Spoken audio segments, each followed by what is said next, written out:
দৌড়ান আপনার হারাম ভালোবাসার দিকে।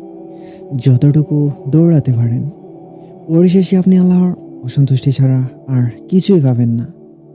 আপনি ক্লান্ত হয়ে যাবেন কান্না করতে করতে, কারণ আপনার রব পূর্বে বলে দিয়েছেন নন মাহারামের পিছনে না ঘুরতে, না দেখতে, অপ্রয়োজনীয় কথা না বলতে।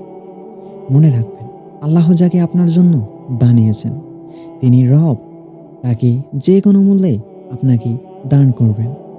আর যে আপনার নন, তার পিছনে দৌড়ানোর দ্বারা আল্লাহর অসন্তুষ্ট আর অভিমান ছাড়া আর কিছুই পাবেন না। তো আজকের মতো ভিডিওটি এ পর্যন্ত। সবাই ভালো থাকবেন, আর ভিডিওটি ভালো লাগলে এখনই একটি লাইক করে দিন।